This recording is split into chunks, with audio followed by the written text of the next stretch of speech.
Pan में तेल गरम करके प्याज को सुनहरा फ्राई कर लें। टमाटर, सब्ज़ मिर्च, जुलियन कट अदरक, लहसुन अदरक का पेस्ट शामिल करके 2 से 3 मिनट तक पकाएं। साबुत गरम मसाला और लाल गोल मिर्च शामिल करके मिक्स करें।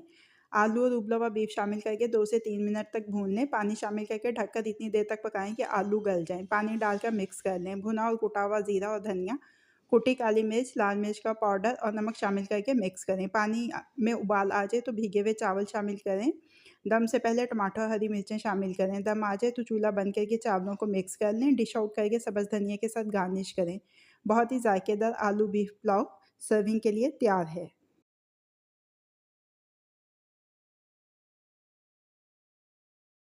प्रेशर कुकर में अंडरकट बीफ बोटी, नमक, प्याज, लहसुन अदरक का पेस्ट डालकर इतनी देर तक पकाएं कि इसकी रंगत तब्दील हो जाए। पानी डालकर कुकर को बंद करके गोश्त को गला लें और पानी को खुश्क कर लें।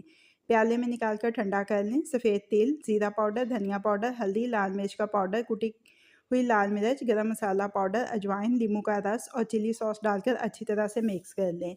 कॉर्नफ्लोर डालकर मिक्स करें। तेज़ गरम तेल में 2 से 3 मिनट तक फ्राई कर लें। किचन टॉवल पर निकाल कर चाट मसाला छिड़कें। मज़ेदार और चटपटी फ्राई बीफ बोटी तैयार है। सर्विंग प्लेट में निकालें और चिली गार्लिक सॉस के साथ सर्व करें।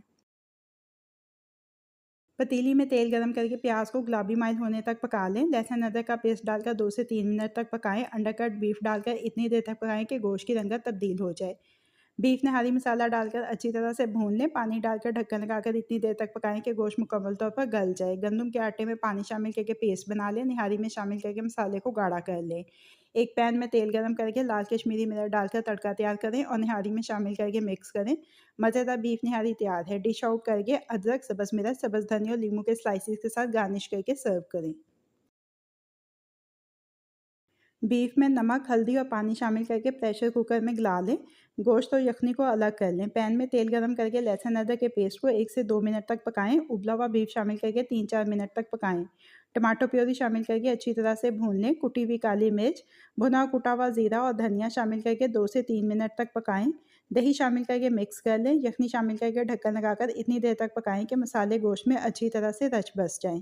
गरम मसाला पाउडर, हरी मिर्चें, हरा धनिया और अदरक शामिल करके धीमी आंच पर 2 से 3 मिनट का दम दें। लजीज बीफ शनवारी कढ़ाई तैयार है। डिश आउट करके अदरक और सब्ज़ धनिया के साथ गार्निश करके सर्व करें।